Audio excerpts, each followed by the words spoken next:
well, let's officially kick it off. Welcome to the collab you didn't know you needed. We've got Talk Tennis podcast with me, Michelle, and then we have Second Serve podcast with Carolyn and Erin. Yay. Yay. This is a different podcast, but I'm very excited to be doing it with both of you. And tennis has brought us together and continues to bring us together. And today we're recording this on October 1st. It is Breast Cancer Awareness Month. And Carolyn and I have something in common. And Erin, you're just a badass, awesome friend supporting. Yes.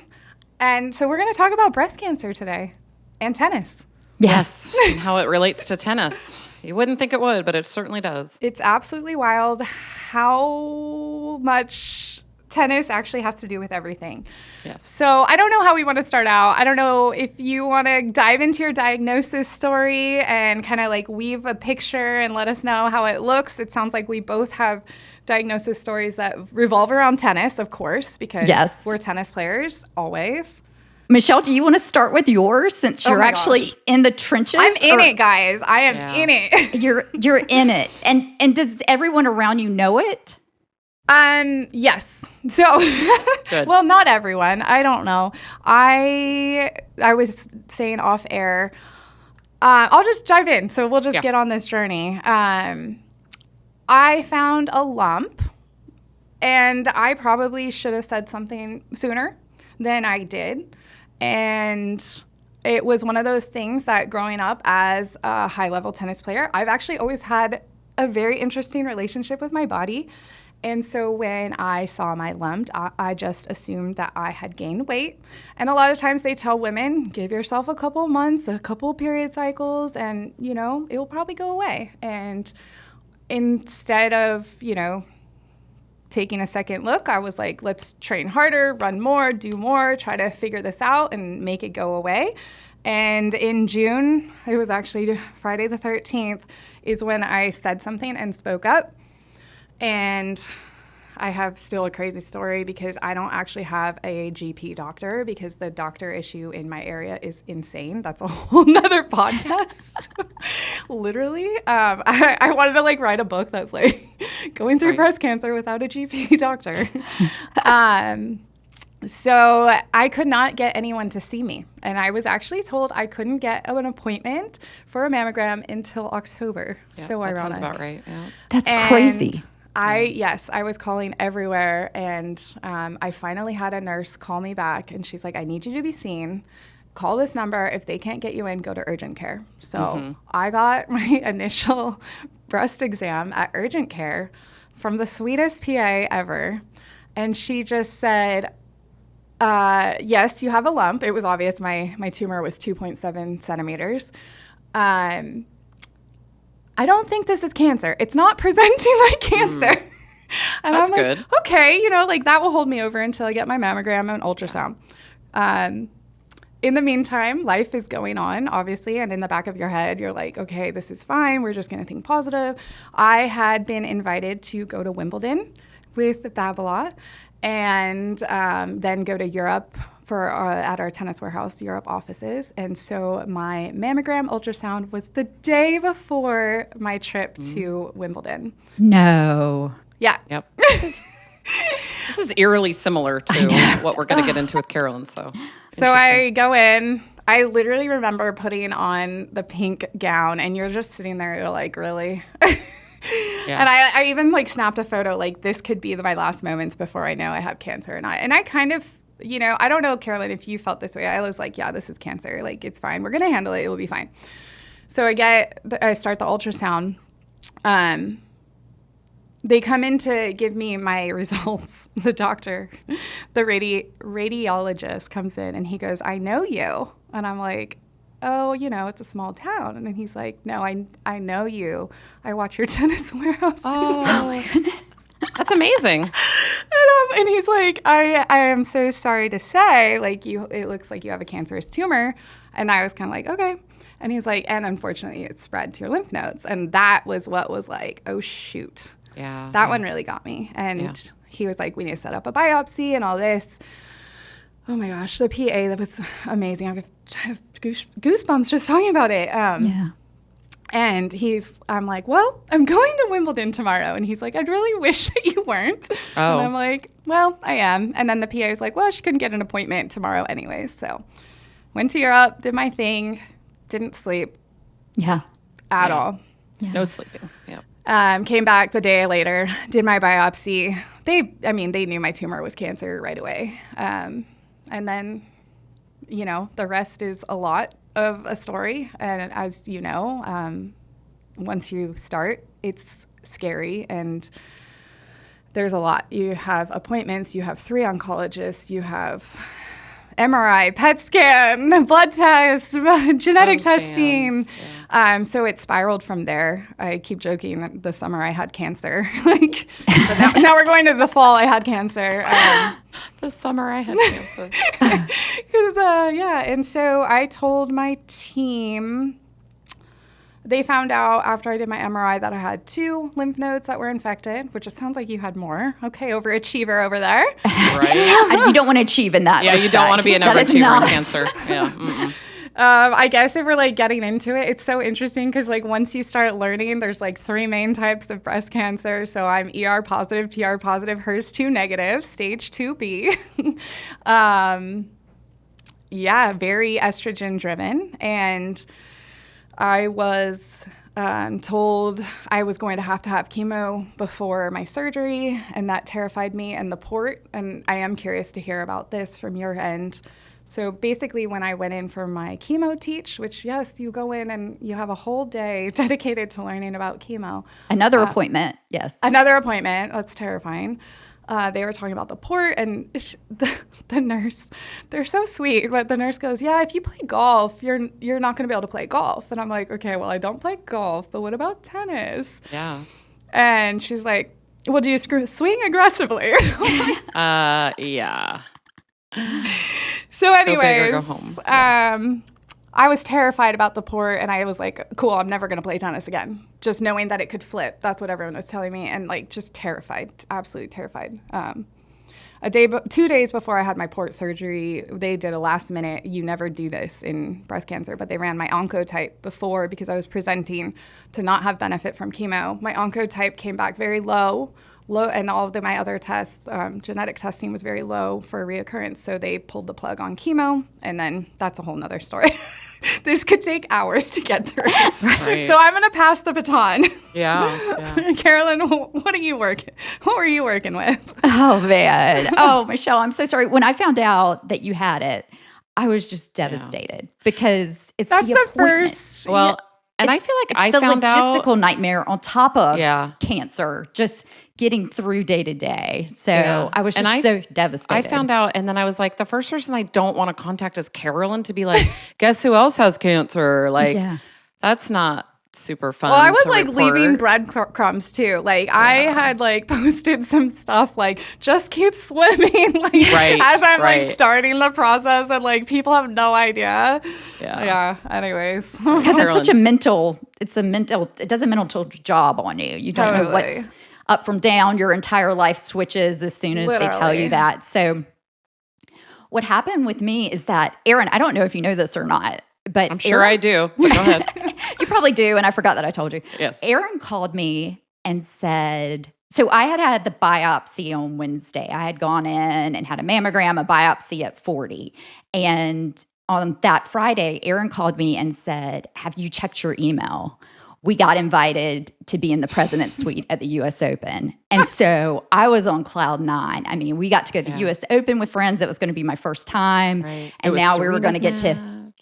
I didn't know that at the time, but it happened to be Serena Williams. Her last match? Was it her last match? Against Isla Tomljanovic. Yes. Yep, exactly. Yeah, there was... we were going to get to interview the USTA president. There was all this stuff coming up, and we were super excited. And so I had the biopsy on Wednesday, and nobody had called me yet, and they told me they would have results by the weekend. And so it was Friday, and I was like, I'm doing great. Let me give a quick call to the nurse, make sure that's all good, and then keep going. And I left a message for her, and she called me back, and I remember she said, we know you have cancer. We don't know all the information yet, but you'll get it in my chart this weekend. It looks like it's stage 3. and we'll contact you on Monday. And have a great weekend. Nice, thanks.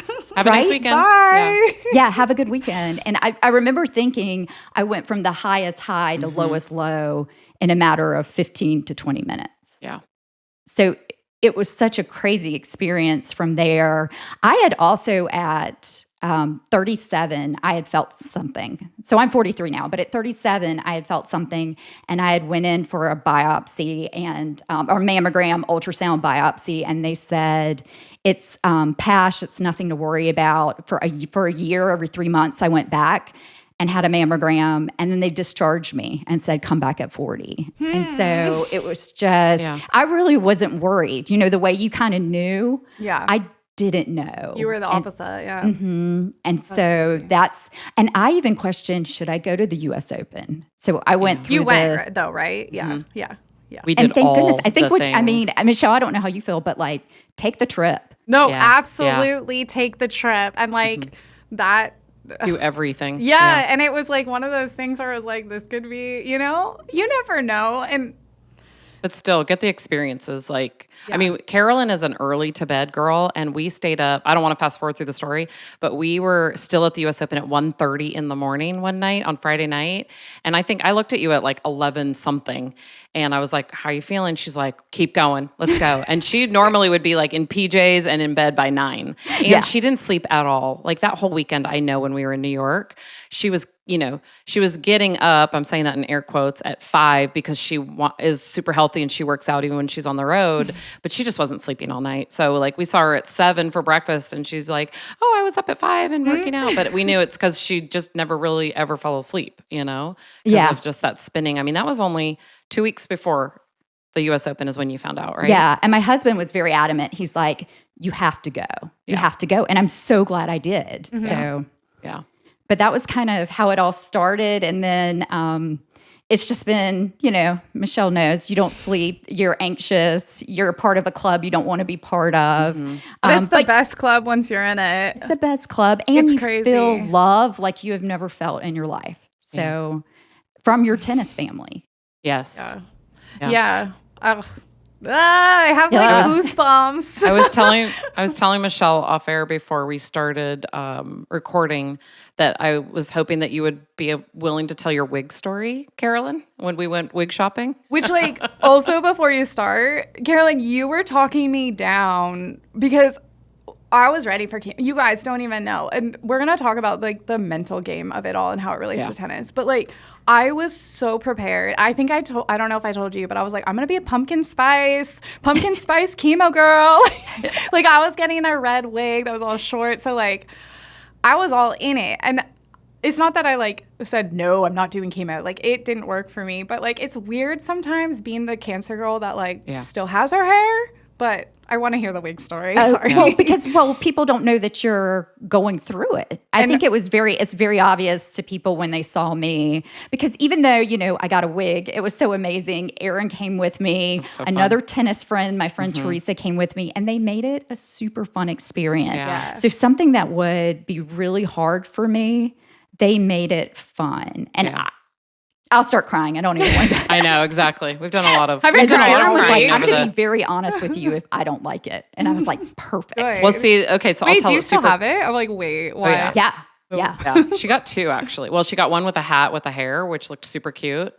But I'll tell you, when we showed up, so I'm just kind of obsessed with wigs anyway. I don't know why I don't have one, but like I'll watch wig videos and like they're so crazy. I'll give you mine, Erin. Okay. I'll send you the then link I would to have the to be a pumpkin brunette. But they have all these toppers now, and like it's just crazy. Like it's a culture of like wearing wigs now. Like we've just sort of. But we went early because we're early girls. So we went because you had to have an appointment to go to the wig shop, and all 3 of us pull up separately in our 3 separate cars, and we get out and we have like a little meeting. I don't know if you remember all this, Carolyn, because you were in the thick of it.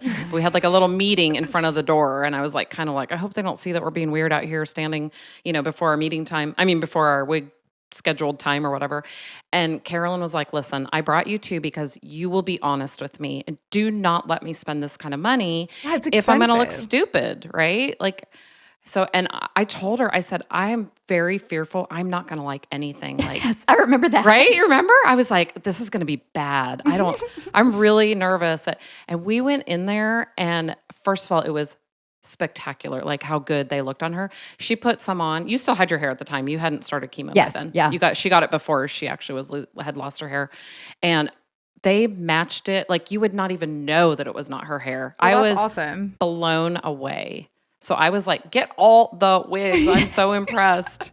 And then Teresa, our friend who went with us, was trying them all on. Like the blonde wig. She's Asian. She has dark hair. And she has blonde wigs. I would have gone, that's what I would have done. Like, it extremes. Like, this is it ended not up me. being fun for such a stressful, Carolyn knew what was, like, I don't want to start crying, but she knew what was ahead, So she did. She got a great wig, and the hat, which she wore, I think, a lot with. But it was my tennis friends stepping up. Yes. So many times with everything. Yeah. Going through everything, it was tennis people. I don't know if you felt the love, Michelle, from tennis people, but there's something about this amazing community that, I mean, they got me through it. All my tennis friends did. That's cool. Mine's a little different because I don't play on a team, but I do coach a team. You do coach, yeah. Which, so telling... Yeah, I actually didn't think I would coach this season before cancer. I was like, no, it's too much. And I'm not going to lie to you. Like, some people try to figure out where and how everything happens to cause this. And the first thing anyone will ever say is like, you're never going to find out the root cause. But I will be completely honest. I've been running myself pretty ragged the last 3 to 5 years. I think coaching, adding that in was a lot. So I had already decided I did not want to do it. And my athletic director was like, one more year. And he's going to retire after this season. So I was like, 1 more year, fine. I kept saying, I'm like, I don't know my why. I need to know my why if I'm going to do this. Long story short, his wife, I joke, is my cancer fairy godmother. I genuinely believe she is the reason why I'm coaching this team, because the second I told him about my diagnosis, and I had no idea his wife went through it, he was like, talk to Jenny. She's amazing. She will walk you through every single step. She will be there when you need her. Like, whatever you need, don't feel like you have to like be a friend back. Like, she's going to be there. And like, if you go through our texts, like paragraphs, I literally would copy paste what she would tell me, send it an email to my mom and my sister, like, hey, here's what's going on now.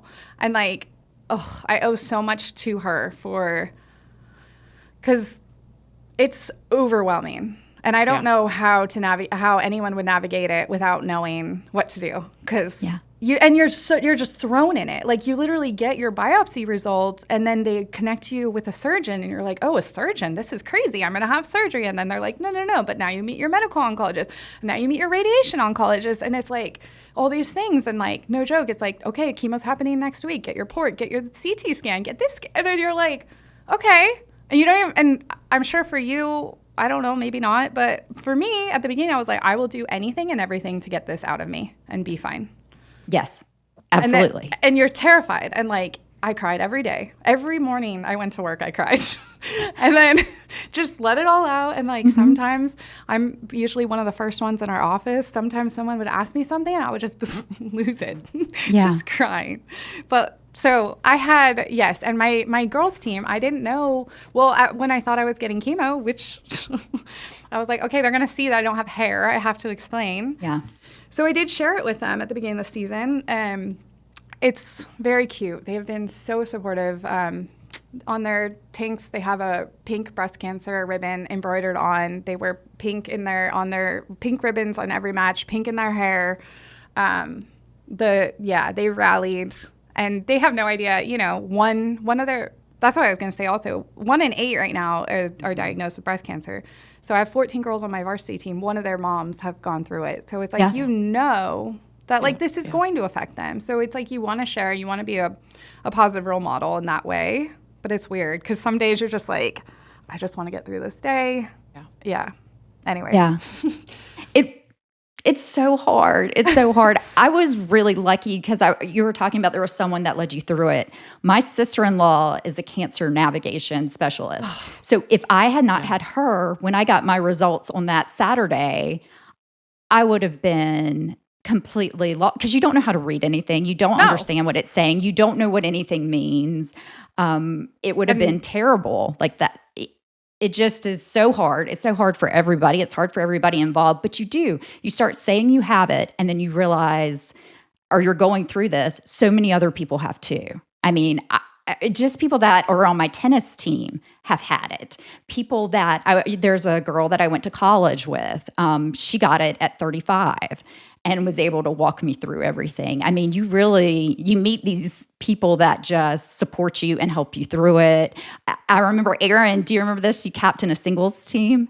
And I was on the singles team, and they won the state championship. And at states, they put, Jen made tattoos. Temporary tattoos, and one of our opponents that we were playing in one of the matches came up to us after the match, and she said, I saw that you had a breast cancer tattoo on. I also went through it. Please tell your teammate, that if she wants to reach out, I mean, this was a complete stranger, and was like, if she needs any support, she was, that woman was amazing too. But she was, I think my friend Canna played her, and she ended up taking a selfie with her because we just adored her so much. She was just awesome. Yeah, and it was so good to hear these good stories of hey, absolutely. There's somebody 10 years older playing tennis at the state championship, and that, maybe 10 years from now, that'll be me. And then even my spring team, I remember they made hats with my initials on them.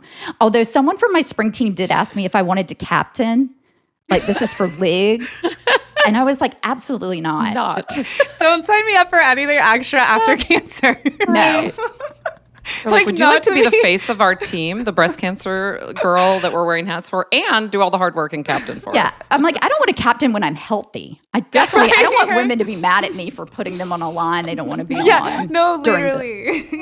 I've been using the cancer card a lot too lately, which I'm like, at the lineup, I'll be like, oh, blame me, I have cancer.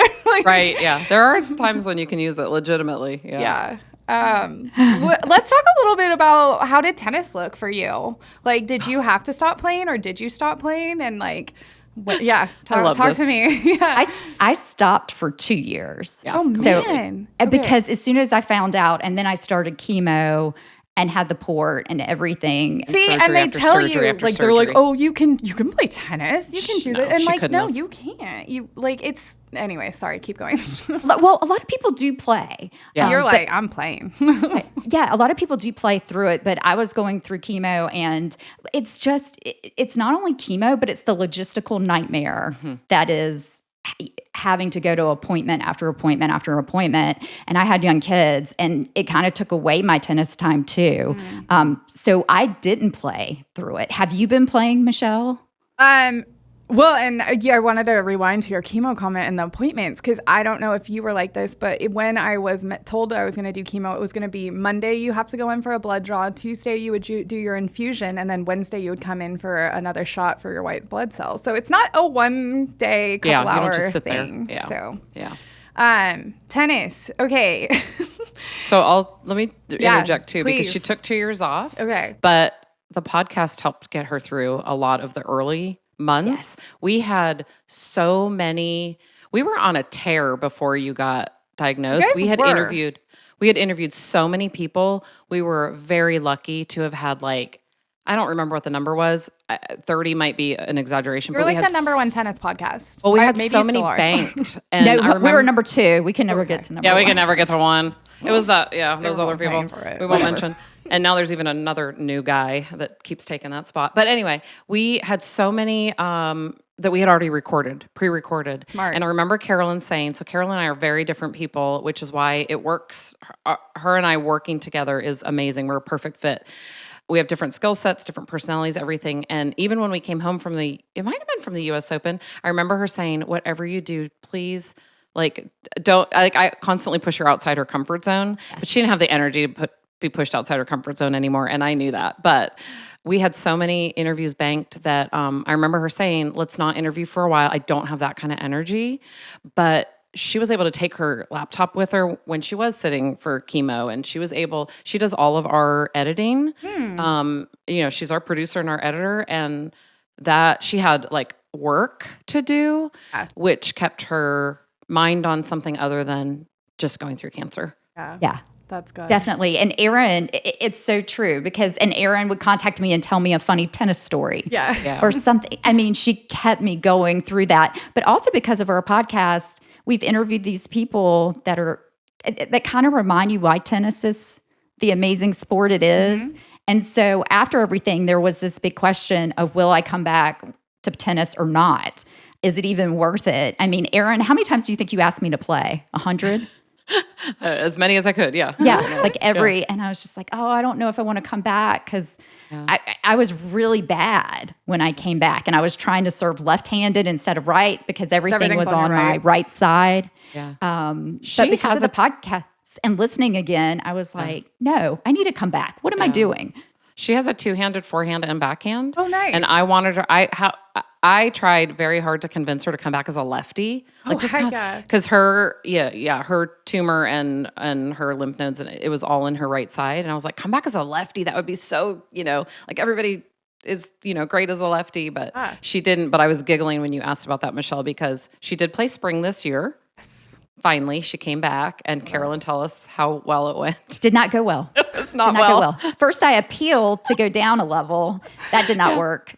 So it didn't go well, but I had a blast. Yeah. I had a blast. How about you, Michelle? Are you able to play? Are you going to do lefty? Are you going to mix it up? I did start trying to do lefty, but it was hard. So everything's on my left. Okay. Oh, and you're right-handed. So I've been joking. Are you left-handed? I'm right-handed. I've been joking that I'm coming back with a one-handed backhand. There you go.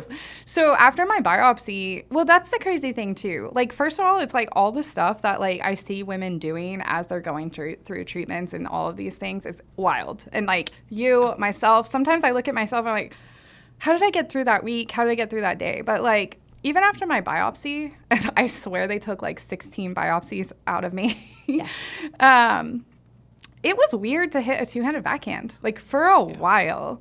And like, I couldn't explain it to anyone. I'm currently, this is probably the longest I've never played tennis in 15 years. And I am on the tennis court because I coach, but I have not played tennis in 3.5 weeks. Which I know that's wild. I had my surgery 3 weeks ago. But it's so weird because I have a friend that just had knee surgery and no one's like asking him, right. Yeah, when are you coming back? He's like, I'll be back in 4 months. And it's so funny. The first day I came back to work, someone asked me like why I wasn't playing tennis. I was like, like my boob's a little... Yeah. Still, the incision's still there.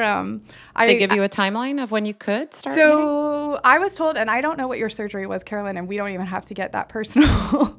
I know some people are comfortable with it, some people aren't, but I was told like it's a 4 to 6 weeks recovery.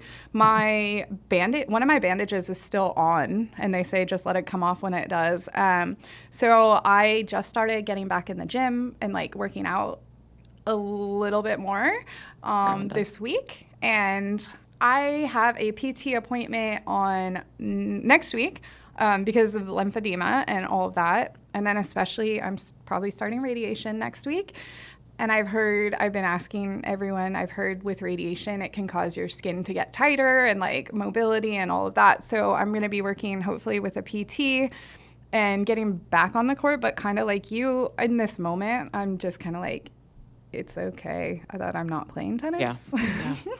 And again, I'm coaching a team. So like I was watching 14 young ladies compete yesterday and I'm getting my fill. I was going to say that's probably at least you're out there in the tennis, even if you're not the one hitting the ball. Still and very, I think that's super in important. Tennis, yeah. And I love it that you're going to PT. I didn't start PT until after radiation. I wish I would have started before. That's the one thing that a friend told to me, if you've had lymph nodes taken, even if you haven't, if you've had whatever surgery you've had, is to, especially as tennis players and someone that's really active and loves endorphins. We were talking about that a little offline, Michelle and I were, is that, find somebody that's a PT, find a lymphedema specialist that will get you back out there. I know I started started PT after radiation, and my first PT told me that she's never seen anyone that's had what I had go back to tennis. Oh, wow.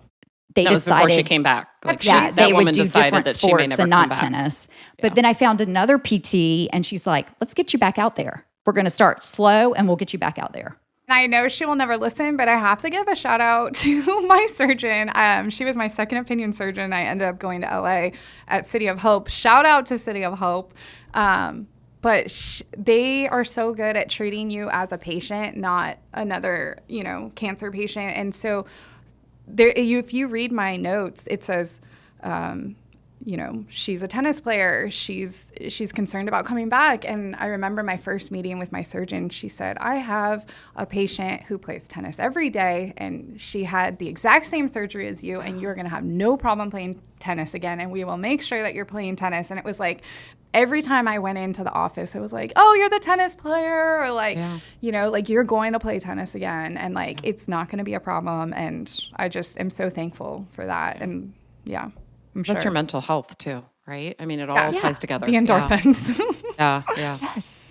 That's great. I was going to say, like, I don't know about you guys, but maybe we can talk about like some of the ways that, like, I don't know if you did this, but I'm using tennis and like my background in tennis to get me through appointments. So going into all my tests, like, I'm terrified of needles and like tight spaces and you're getting MRIs and PET scans and all these crazy things. So anytime I'd go, I'd put a story on my Instagram and said, like, if you want to play tennis with me, like, tell me where we're playing, what racket you're using. And I would just, like, in my head go through, like, okay, today I'm playing. I'll give a shout out to one of our play testers in Atlanta. Like, today I'm playing Jofi. She's using this racket. I knew exactly where in the world we were because, like, we've played there before. And that's what I would occupy my mind with as, like, I'm trying to not realize that I'm in an enclosed machine that super scary. Yeah. I remember seeing that story and thinking that was so smart. What you were doing is to really challenge your mind and put yourself in a different situation. And I remember thinking, I was like, man, I wish I had Michelle. That would have been such a good thing. If Michelle had just been diagnosed first. Right? Well, and so, like, with radiation, I'm, like, terrified, but also, like, I know it's a grind. So, like, shout out to my radiation doctor, who's amazing. He's a tennis player. And I'm like, we're just going to do it early in the morning, rise and grind. So, like, I'm thinking of it as, like, conditioning, maybe. Yes. I don't know. Yeah. It's strange. I didn't have tennis, but I remember during radiation, my mind would go other places, and I have young kids, I could see my daughter skating during it, or like my son playing roller hockey outside. It would go, like, I would think of that. But I really like the tennis idea for anyone listening, that you actually go in, okay, let's go play a match, and then put your mind somewhere else during that period of time and then be done. Yeah. It's been really fun. And then I, like, have something to look forward to after. It'd be like, hey, I played you. Like, this is what happened. You beat me. Or, yeah. You would kill me, Michelle. Play me. We could both play. We could play doubles against you, and you'd still beat both of us. One. For sure. So good. You could have, you could like play one. You could do a one-handed backhand, and you would still beat us. Yeah, and my husband does a one-handed backhand, and it works great for him. I mean, I'm not, like, afraid to make it look like Roger Federer. I was gonna just say, all you have to do is call your friend Roger and say, I mean, I need a lesson. I don't know if you're available. You have a little bit more time, maybe now. Yes. Yeah, That's exactly what you should do. Use it, girl. I know, right? Roger. I'm sure he would do it for the cause, right? Yes, of course. That's a great idea. I actually truly believe that he would. Maybe I'm delusional. No. I actually have a quick side story about another horrible disease. Sorry. You gotta laugh. It's so true. You gotta laugh. He was connected with two of our men's coaches at the University of New Mexico who are amazing. We're amazing. One of them was diagnosed with ALS, and through the bad times, Roger actually would send him video messages and check in on him and his family. Like, that's just, I've always said Roger is, like, the real deal, but that's a story that not a lot of people would know. But yeah. Is Roger the best person in the world? Literally. Yep. Yeah. I would vote him. Yeah. Did you get any fun like gifts from your team, or like let's talk about what to say and what not to say, because it's really hard, I think, for people, and like some people. Yeah, great advice. I can't wait to hear it from Carolyn because I giggle because I know what's coming. Oh, well, first, the gifts Erin should probably talk about because she organized everything. I mean, I could not walk out of my house for any chemo infusion through radiation without having packages. It was, I mean, again, I'll start crying. So Erin probably should already. I forgot I did that, honestly. Yes. I totally forgot that I did that. I was in the thick of it too with her. Yeah, exactly. Yeah. We all have PTSD. Everybody's traumatized by it, especially because I remember even, Erin, do you remember this? I was waiting for an MRI of my liver. Was that what it was? Yes. I can't remember. And don't tell a story. I'm really going to cry. Okay, go. Okay, then I'm going to hold my eyes open. No, go. I do remember it. Well, I didn't. So I had to have an extra MRI. There was all this stuff at the very beginning. You know, Michelle, where it's like one scan after another. They see something, they want to double check. And I was just so exhausted. I was supposed to let Erin know as soon as I found out the results. And I knew when I was going to get them, but I was so exhausted. I couldn't. I had just had to go to bed. And was it your heart rate monitor that went off, Erin? Do you remember that? Was that when I texted Mike and he told me the results? Yes. Yeah. And I was sitting at a tennis tournament. Let's bring it on back to tennis. Always. I was sitting with a friend who knew Carolyn and knew what she was going through. And I remember texting Mike. I was like, just all day, just like holding my breath. And texted her husband when I didn't hear from her. Because, you know, when you don't hear from someone, you assume it's bad news too. Of course, yeah. And he told me, he texted back really quickly. I was like, the 3 dots are moving. And everything was okay. And I just burst out crying. Like, because I was just holding my breath all day. Oh, I know exactly. And so worried about her and just, started sobbing. And it's not about me, but I was a lot of the liaison between, like, Carolyn didn't want to tell her story over and over again. It wasn't a secret and people needed to know, but it's too much. Like you need a liaison between you going through it and even your family. Like, it's not fun for Mike to have told everybody over and over again and her mom and her sister and everybody else. So you do kind of need someone to be that, to be that person. And I'm not saying I'm a hero for doing it. She's my, you are one of my best friends, though, and my partner in podcasting, my partner on the tennis court, my partner she would do the same exact thing for me. But the gift baskets I did totally forget about. And the only reason I giggle is because so many people came through that after a while she called me and she was like, y'all, I can't have any more if I get another like we as Second Serve have sponsored we donate to things. We donate to things like, we donate to like breast cancer awareness tournaments and stuff like that in our we make local area. Baskets. Yeah, so we make a big basket, right? So we'll fill it with like balls and gift cards and all kinds of fun stuff. And she had we do not need to buy another basket for like the next few years of sponsorship. Like that's how generous people were too. Yes. Like, and everyone wants to do something, but they're not really sure how. Not sure what to do. Yeah. So maybe can I ask the question to you guys? Like, as people going through it, what's the best thing you got? That would be super, helpful for people to hear. And what do you not need other than another basket in your life?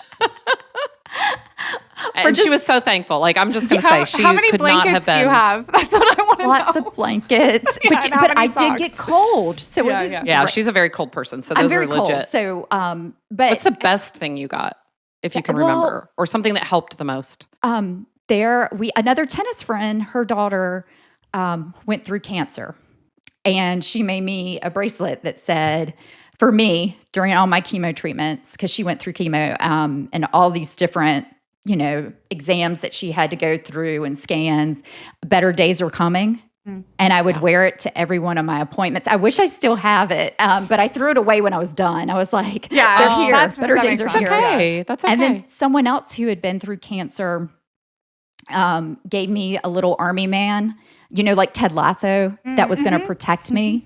And like sent all these army men, and I would like put it by my bed. I even have one on my desk.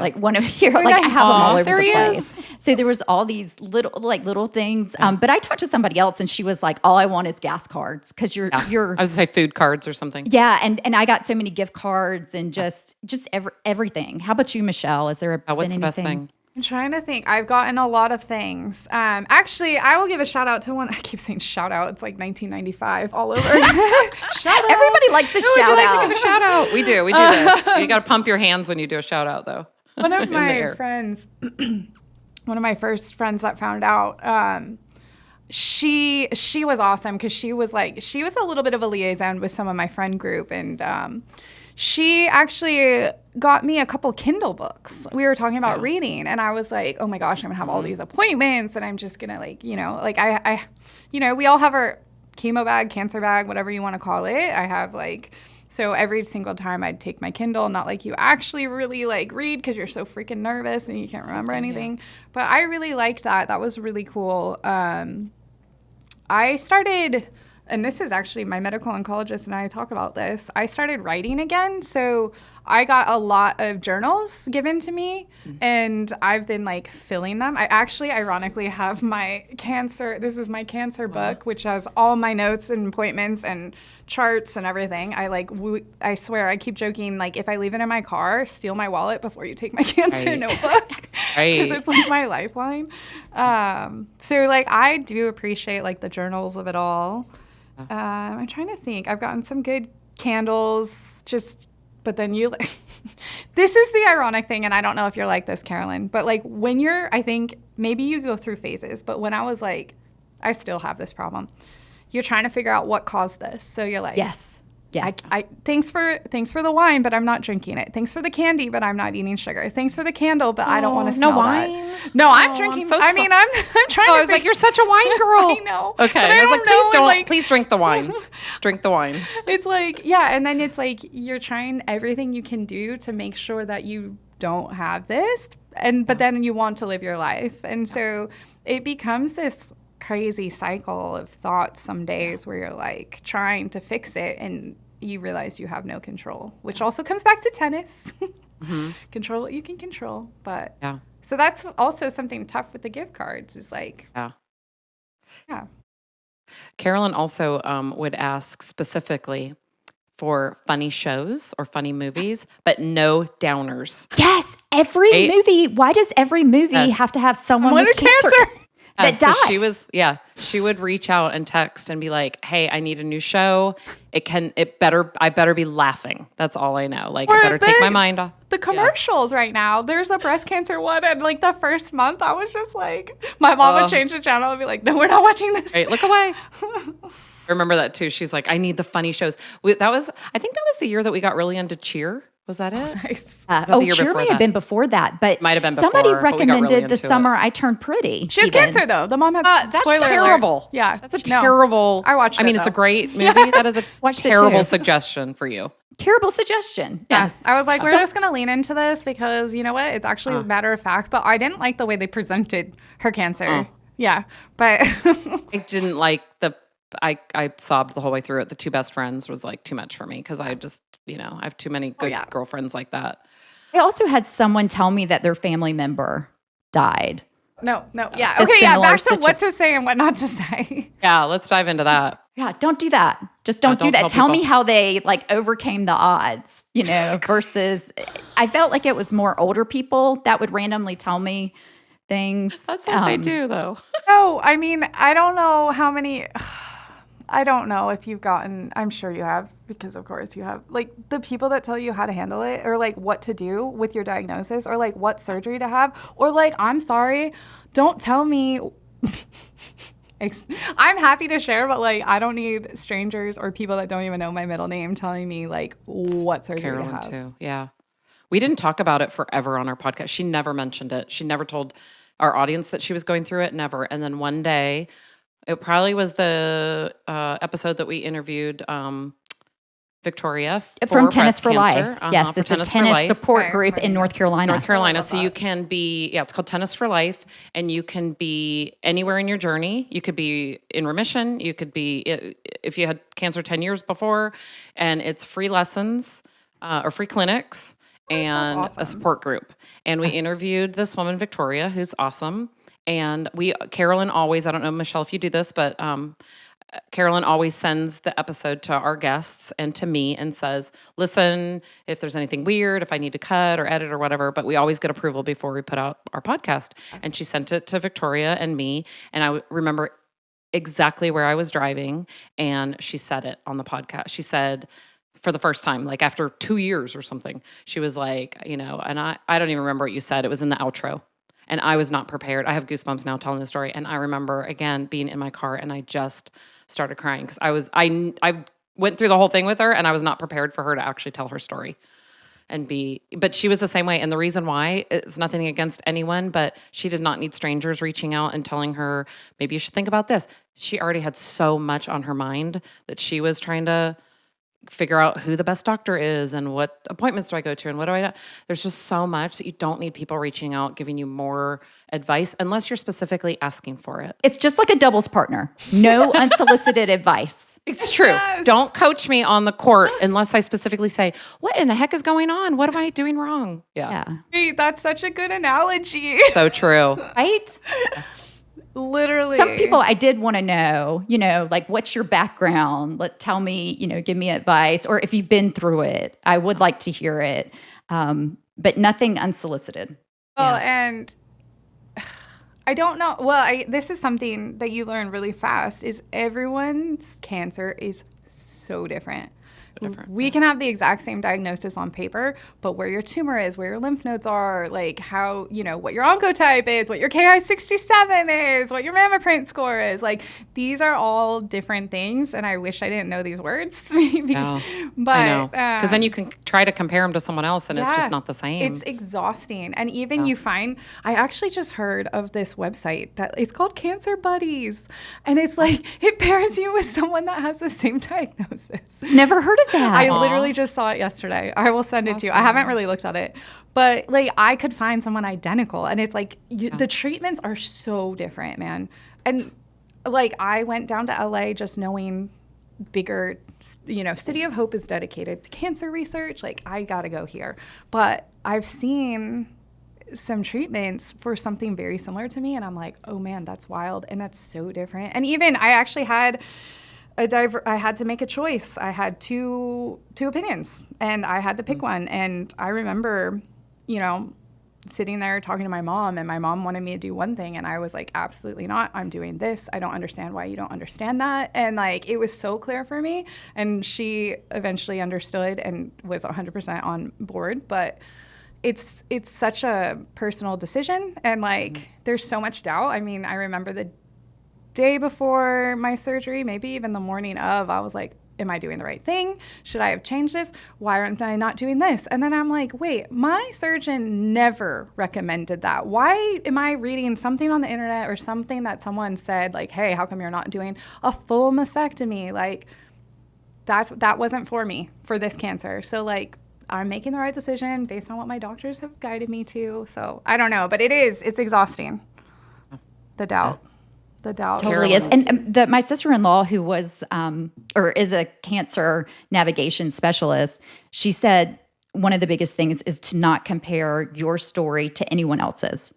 You're different people. You cannot compare what your treatment plan or anything. But even with two opinions, don't you wish you would have gotten the same advice? That's something else. I was convinced that I was. You should have come.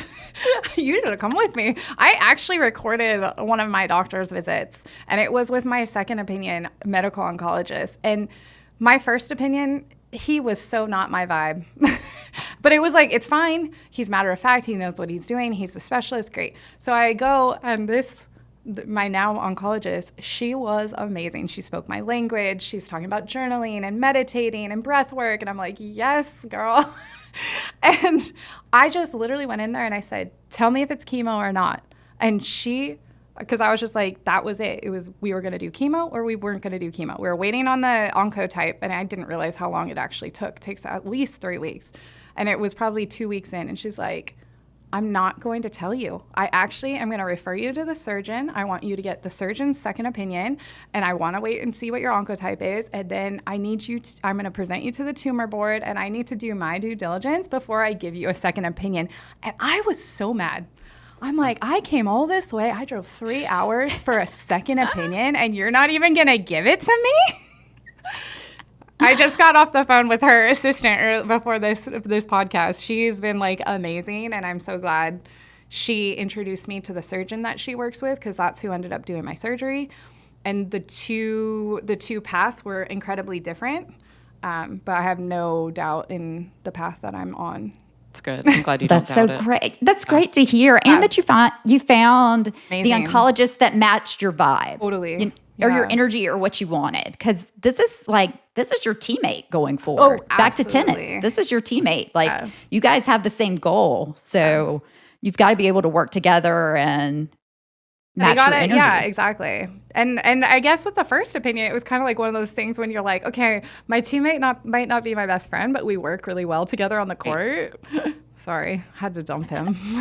I think so. Sometimes that does happen. So you had to go to your captain and say, maybe we don't play so well together. Maybe pair me up with someone new. And then the irony of it all is I'm trying to get referred back to San Luis Obispo, so I'm getting a third opinion basically right now. But I'm hoping we're a good match, and I've been told that on paper we both might play well together. You like dues, they like ad. Yeah, exactly. Yeah, I've heard he likes to figure out all of the possible ideas. He's not just a cross-court return kind of guy. All right. He might throw in a chip lob. That's what you want. Yeah. That's what you want. Yeah. Oh, man. What else? Has anything... Now you're out of it. Well, you're not out of it. Actually, I think that's something I would love to go over real quick, just because I think I came back from surgery, and I think everyone, my team at work, my high school team, I think everyone just assumes like, oh, she's done. You're done. Yeah, maybe, Carolyn, you can talk to me a little bit about the treatment you're still on, and what you're, what did... Oh, so with me, after my surgery, I had an axillary dissection because they still found cancer in my lymph nodes. And this is after chemo, after everything. And they took out 19 lymph nodes, and 17 had still had cancer, basically. And so they then decided, I talked to my medical oncologist. He's like, okay, we're going to do a full court press with the medicine that you take now. This is after radiation. And so I was on a drug called Verzenio for 2 years, and it can mess up your stomach. So you just have to be really careful about what you eat. And I just finished that this past July, and now I finally feel like myself. So it's been 2 years of still feeling off, feeling a little, and I'm still on medication. So I'm still on letrozole and Lupron and Zometa, which is a bone strengthening drug. So I'm still kind of in it, but I finally, it was back to tennis. I was on the tennis court when it was, Michelle, you were texting me about like, hey, should we do like a breast cancer pod? And I wanted to have you on because you really are in it, like I really wanted to talk to you since you're in the trenches right now. But I remember thinking, I finally feel like myself, like it's been, now what, 3 years since, crazy. But I'm back into it, and I'm 2 years no evidence of disease, which is great. Yes. But she'll be on medicine for a long time. It's a long process. It's a long process. We were at a USTA Southern meeting last year, and she was on that medicine, and I felt so bad for her. We were door dashing food, yogurt. Like that's all. It probably cost $50 to get like a little thing of yogurt delivered to the hotel because that's what she needed to feel better, And she had flown. I think the year before you had driven, so you were able to bring a bunch of food with you. And that year we were literally sitting on the couch at the, in the hotel lobby, looking at DoorDash, like who can go pick up some yogurt and charge her $50 so that her stomach feels better. That's crazy. I know. But that was that medicine. Yeah, it was the we USDA were waiting for Southern her to get, annual meeting. But we were waiting for her to get Erin is my medicine. Tennis friend sitting there with me. I was sitting there door dashing with her. Yeah, I was like, there was a party going on, or people were together, and we were at sitting an out event. there. I was on my phone. I was like, I'm going to get you yogurt, girl. If I can do nothing else, I don't have to go through a treatment. I don't have to do anything. I will get you some darn yogurt. That's the least I can do. Yeah. Yeah, I know. The brain fog of it all has been a little scary. I don't know. Carolyn says that, but man, you were so like on it. We were talking the other day and I couldn't remember something. And she told me she had really bad, bad brain fog for a while. And she was like, I just want you to know, Erin, going forward, like this affects things, blah, blah, blah. It came on back because she remembers way more than I do. Well, have you started radiation, Michelle? She's next week, right? I have to get my CAT scan set up. I'm actually, I should start next week. Okay. But you're doing PT through it. I think that's great. Yeah. I'm a little, radiation terrifies me. It all terrifies me. I'm not going to lie. Me, the worst I felt was after surgery because you were saying the endorphins. Because I was used to playing tennis, even through chemo. After that first day, I could exercise. Not being able to exercise after surgery is the time that I got the most down. Not getting good results contributed to it. But the worst time was after surgery when I couldn't play tennis, when I couldn't exercise, when I couldn't do anything. I think that I talked to you the second week after my surgery. And the first week, you're just like, we're done. Or, hopefully we're done. There's so many women that have to go back. But yeah, and it's wild though, because you can't lift. I had 6 lymph nodes removed, not 17, 18. But you cannot do anything, and it's very wild. And I'm a very, very, very independent person.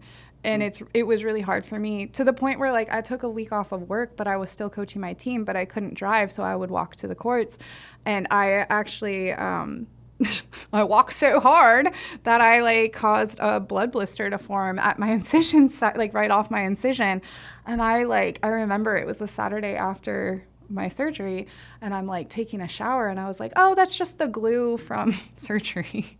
And it pops, and there's blood everywhere. And then I just started crying and feeling all my feels, and I'm like, I can't even walk. I can't even do a walk. And I wasn't even trying to go fast. I was just literally walking. And I remember that second week, which was only 2 weeks ago. I was super depressed, but and then there's all the other unknowns. The unknowns is so hard. It's the unknown. I was waiting to chat with my medical oncologist. I was waiting for my, to see if you got clear margins. I was waiting on pathology. So what was your oncotype, just out of curiosity? So I didn't even have that. I mean, I had, I didn't even have that. What is that? The blood test and the... No, it's the one, I don't know. They ran it on me. That's the one that if you get under 16, you kind of bypass chemo. That's what is the one that saved me from Carolyn, chemo. Yeah, I think they were with me. It was so obvious. It was so obvious. She needed a lot of chemo. But you said it didn't work. That's why I'm curious. I don't know that it didn't work. Okay. So it wasn't a complete response to chemo. Okay. So it still could have worked some. And even the pathology report said there was a response to chemo. Okay. So it did work. It just, you want that complete response where they don't see anything anymore in your lymph nodes. But you also learn that, sometimes it could have worked and, it just hadn't died off yet. And so totally. I remember talking to my radiation oncologist about it. Yeah. So he's like, no scan is perfect. Nothing is perfect. That's the part that was the hardest for me. I was like, okay, you do this, this, and this, and you're done. I love a plan. It's like tennis. It's back to tennis. You can't control who's on the other side of the net, if they're having a good day or a bad day. It didn't work out the way I wanted it to. So that was a part. And then just having scans, it's the anxiety. I think the anxiety is worse than the treatment. I would 100% agree. Oh, yeah. And through it. It's more, that's why I keep saying, I actually am having a weird moment, and my radiation doctor was like, it's okay, you're allowed to feel that way. But I'm like, maybe everything I did wasn't that hard. And it's just all been really mental. And then I step back. Okay. I don't know. Yeah, it's so mental. I don't know. Just like tennis. It's just like tennis. It's true. Tennis. No, that's what I was, I mean, it is. It's the hard, right? The hard, I mean, not the hardest thing about tennis. Tennis is a very hard game, but the mental game, I think, is what people try to master, which they can't. You can You can practice a stroke, you can practice whatever, but the mental game will always creep in, And that's, I saw the anxiety go through the roof with Carolyn just because, how could it not? How could it not? And just to be kind to yourself through the process, you don't have to be perfect. You're a work in progress. It's okay. You try one way and then you try a different way. And, some days are good and some days are bad. Some days are good and some days are bad. And trying to appeal down for next year, though, since her season was not stellar. It's less than ideal, Michelle. Less than ideal. I'm a bummed that happened. I wish you came back and all of a sudden you were just destroying Superstar, everybody. Yeah. I told Does her. Does Federer need to give me a lesson too? I told her I wanted you to come back as a lefty and just kill it as a lefty. I mean, a Nadal, like a Nadal Jr. Right? I wish, but I don't care. I will say this, Michelle. I do not care about losing anymore. I used to be so crazy. I mean, for 3-0, I was in it to win it, Nothing matters anymore. I mean, and I don't mean that in a bad way. Everything matters, but nothing does. Yeah. I have seen that shift completely in myself as a coach, and I'm sure my team constantly is looking at me like, what's wrong with Coach? She's not mad that we lost or whatever the score was.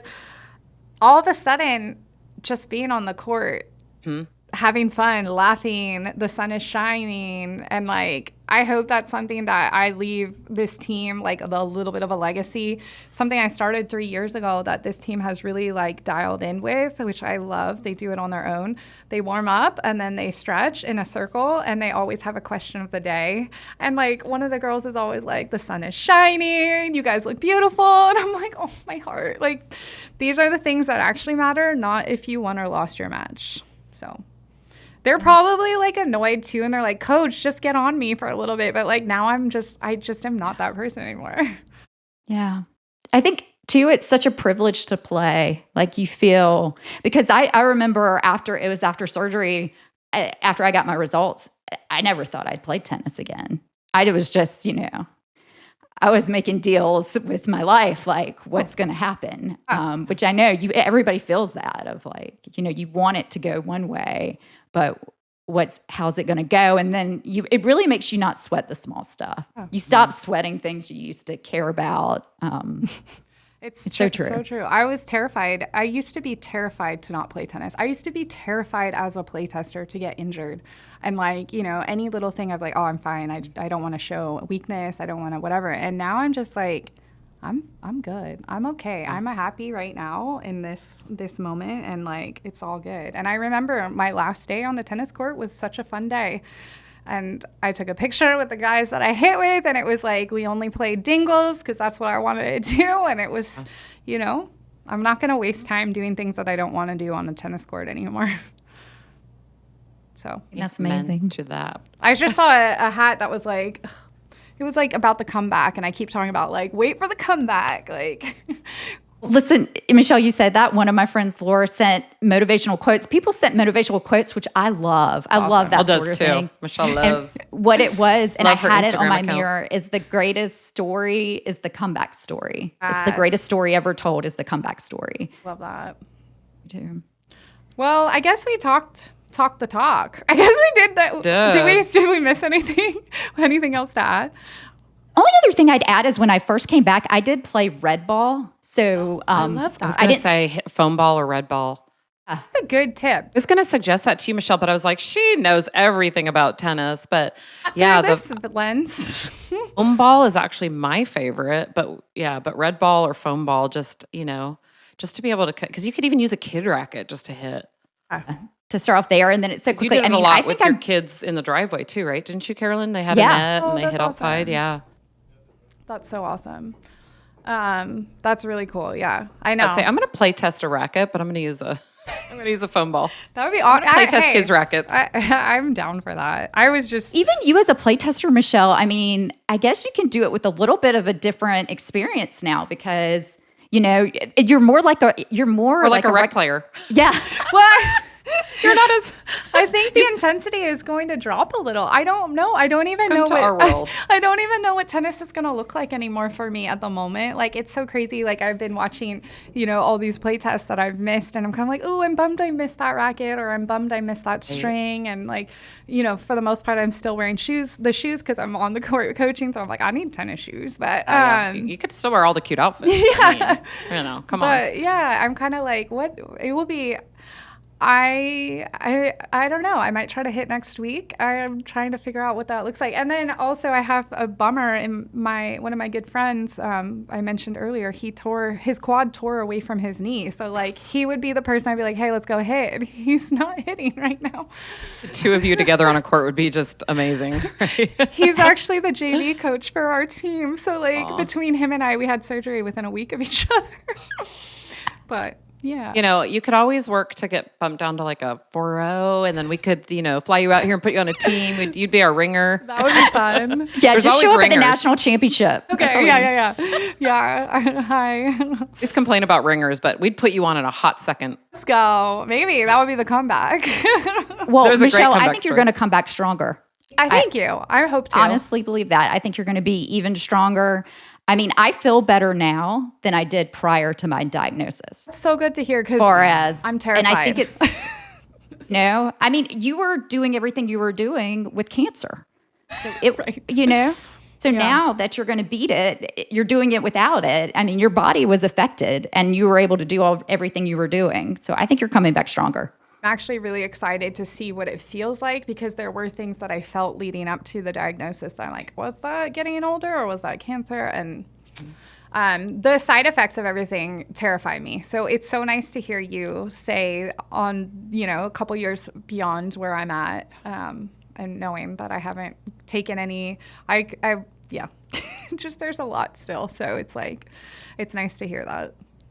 Yeah. And I think everybody's experience is so different and you can change medications. You can always make changes. Yeah. And then I keep telling everyone too, it's not like the people happy living their lives are the ones complaining on the internet. So like they keep saying, put Dr. Google away, put away Dr. GPT. BT, yep. What people should watch is your Instagram because, I didn't talk about it. But I think it's so authentic and honest that you are, and you're helping people by sharing your story.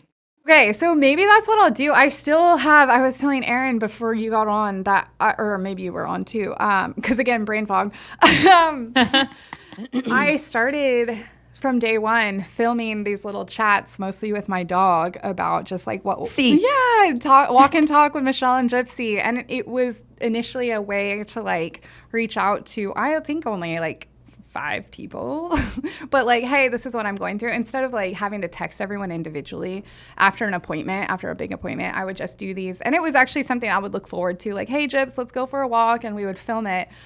And I have a lot that I haven't put anywhere. And it's so interesting because, again, it's Breast Cancer Awareness Month, and I'm really like interested in figuring out how to show up and advocate and anyone listening that's going through it, because I have gotten so many people who have reached out to me since my diagnosis, survivors, people who have gone through other horrible cancers, people whose mom, sister, not brother, but it does affect men also. It does, yeah. It does. Prostate cancer is real. I actually have a colleague that has helped me through so much. My producer has had family members, our video lead has, it affects so many people. Everyone has been touched by it. And I was really scared to post, and I was even really scared to do this podcast, but I want someone, at least if one person knows they're not alone, or if one person knows they can reach out and like, I'll be there to help with answers, or even just if you need to cry or yell or laugh or curse. Yeah. Remember, I cried listening to one of yours because I was like, that's exactly how I felt. And I remember thinking, people should, if you're going through it, go listen to Michelle because you're so honest, and it's exactly how you feel good one day, and the next day you're crying in a corner, and just how hard it is mentally to do it. So I think it's great that you're doing it. I remember I didn't want to talk about it, and even who's the person did the Today Show? It was Hoda and It was Hoda and Jenna. No, Jenna, yeah. Yeah, but Hoda had breast cancer. Okay. And she didn't want to share her story because she said she didn't want to be like, oh, I'm a victim or anything like that. And somebody told her, they're like, if you share your story and it helps one person, think about that. Like, so, and I just think it's great that you're doing that, Michelle. Yeah. Anyone, literally, I will like connect on text, email, Instagram, please. Like, yeah, it is very scary. And when you're first diagnosed, it's incredibly overwhelming. So anyone that's listening that's going through it needs a support system. I got you. I'm not afraid to talk about it, but yeah. And I'm happy to talk too, especially if you're 2 years out, if you have a different story and it's literally, hard I will never forget. That's the thing is like, I will never forget those moments. I remember sitting on the couch texting you crying about chemo, and you talked me down. You're like, it's going to be amazing. You're going to, you're going to look great in no hair, it's fine. I'm like, look great no matter what. You look great no matter what. But I am glad that your situation worked out where you don't have to do it. Sorry. I'm actually very glad. Sometimes it feels like I cheated the system, but I'm like, oh, don't feel that way at all. I cried when I found out. I mean, that's your story, right? Yeah, I mean, you're lucky everyone's not to have had to different. do that. Carolyn didn't have different. eyebrows for a while or eyelashes. It was the eyelashes also that were going to freak me out. Oh my gosh. Noticed when Carolyn started looking healthy again, though, is when her eyebrows were back. Is that what it was? Well, you can go back through some of our... Always looked kind of good. She never felt like she looked good. I thought she looked great, always. I think ladies that are going through chemo look amazing. I'm sorry. Carolyn was like, we got to edit those photos. I was like, can you edit me out of this picture? Yeah. I thought she looked great. But I knew when you were like starting to come out of it, like you're just glowy back, getting your glow back. And even the wigs, although I think you would look fabulous in wigs, Michelle, with whatever, they're not super comfortable. Yeah. And there's like some that you like have to wear the hat with. Yes. Yeah. That one actually I enjoyed. Like that one. I enjoyed the hat one. So if anybody's, looking for a wig and we got you. And also like resources. I guess that's one other thing I want to say. You mentioned what we liked that we were given. There's so many cool foundations that do donations to cancer patients. I got a hope box when I was first diagnosed that like came from National Breast Cancer Foundation, and like they take donations and you can buy a box to send to someone, like nice. Stuff like that. And then there's so many like resources for wigs. I don't know if people understand, but like losing your hair is like they actually call it, what is it called? It's not, what's the same word as when you lose a limb? It's mutation. Yeah, it's literally like classified, but then like insurance won't cover the cost of wigs. Yeah, insurance didn't cover the wig. I was like, what? And the good ones are not cheap. Couple $100s, if not more. Yeah. So like if anyone's looking for resources like that, I have a few that I've collected along the way that, would be worth checking out. That there are a lot of resources out there, and it's really cool to see the treatment continues to grow, but we got to keep advocating and yes. Keep advocating and researching. Researching all of the things. Dang. Well, I wish we were talking about something else. This was a really nice chat. And I'm glad that hopefully we can spread a little bit of knowledge. And I also have to say, like, breast cancer is not the only cancer. We understand that so many people are going through so many hard things, and we're here to support you in those treatments too. Yeah. Do you think it did make me realize you don't know what someone's going through on the other side of the tennis court? I used to be a little bit like, I can't believe she said that. Or, when you played, I'm like, man, people are weird, but you don't know what's going on in their life. And it did make me, even playing now, I'm like, I don't know what's going on. It could be something really hard. I'm not going to take it personally what somebody says on the other side of the court, or if something happens, I think. And even now, but I'm hoping that this changes. Like, I can't hit at anyone. Really? Because I don't want to hurt anyone. It's weird. That's funny. I hope I don't lose that instinct. Hey, right. Well, you need to pump me back up. I was going to say, like, let's go. So funny. That's interesting. That's so interesting. She turned too nice now. I was going to say, you've always been so nice. I'm not. The court. Hey, Carolyn, She's fierce. I'd hit at people. She's super competitive. Yeah, I love She's very competitive. I was probably a little bit less because I didn't really grow up. I grew up playing sports, but Carolyn was like a, high level basketball player. Now I'm like, I don't want to hurt anyone. We'll change that. Michelle, you and I will talk. Yeah. Just aim for the shoes. Aim for the shoes. That will be. That's what I was going to say. Yeah, still hit at them, but just hit where you're supposed to with the shoes. Totally. Yeah. Well, it's nice to know that we have tennis through and through. Even at the worst moments in our life, tennis brings us reach out back to your tennis friends. and connects us all. And reach out to tennis friends, volunteer in tennis. I did continue to volunteer with USTA through the process. And I think Erin encouraged me to do that like, hey, you can't be on the court maybe, but there's other ways you can do things through tennis.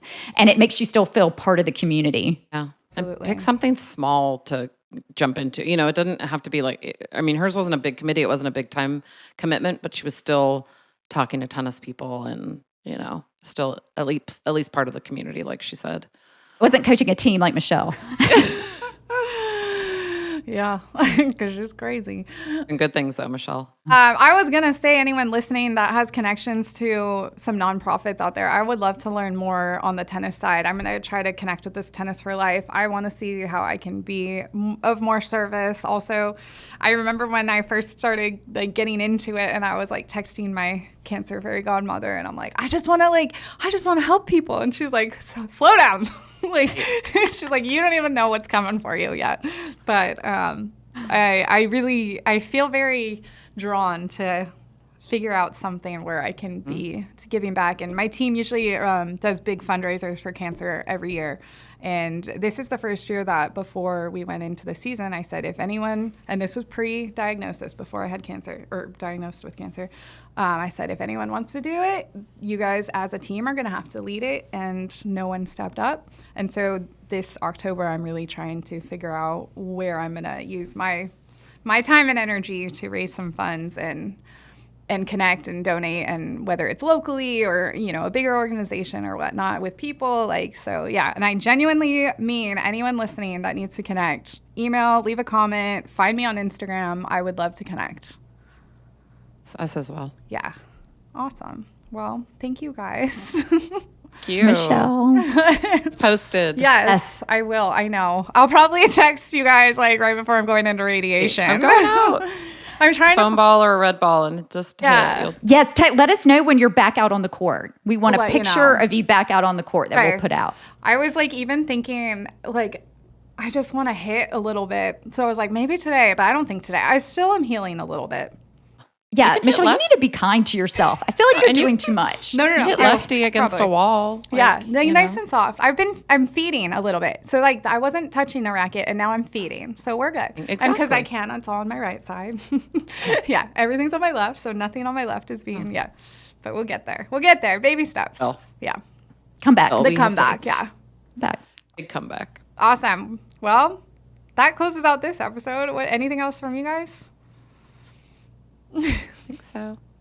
Happy to talk to you. Yeah, you yes, guys and I'm too. so glad. You're just going to kill this. You're going to come back so strong. I know it. I can see it. You've got the right energy. You've got it.